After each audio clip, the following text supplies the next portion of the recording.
Stay with us for Did You Know? Did you know? Did you know? Did you know? Did you know? Now, did you know pen and paper, as well as the ink in the pen, were invented by the Egyptians? Did you know that?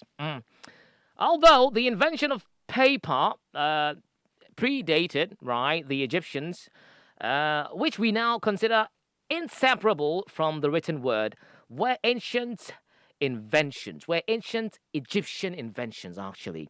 Now, it was not paper as we know it today, okay, but a precursor called papyrus, named after the grassy reeds that grew along the Nile from which the material was made. Now, for many years, historians have been trying to determine the exact methods used by the Egyptians for turning this plant into a written surface, but the records are frustratingly obscure. It is thought, however, that the first step involved cutting the stem into stripes, which they were soaked to expand the fibers and laid down in overlapping layers. Now, they were then compressed, either hammered, rolled, or pressed until the layers fused to form a flat surface, although ancient papyrus was nowhere near as smooth as modern paper, just like we have right here. It wasn't like that. It was something else. But it was something that can be used to document something by writing on it. Okay.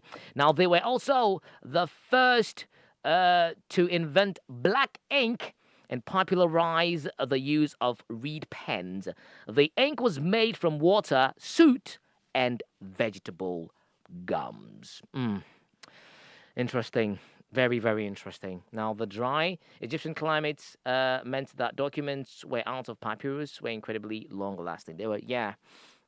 So it all started from there. That's how it all started, the Genesis. Even though, like they say, it predated the Egyptian era, but they actually brought this one to light. Okay, it is more, and as we all know, these are made from trees and what have you, which we're trying to actually manage, to reduce the cutting of trees indiscriminately, right? I mean, environmental conscious is something that we should be very conscious about. So yeah, pen and paper, ink, and all of that started all the way. I mean, it was pioneered by the ancient Egyptians. Read more on that on Did You Know?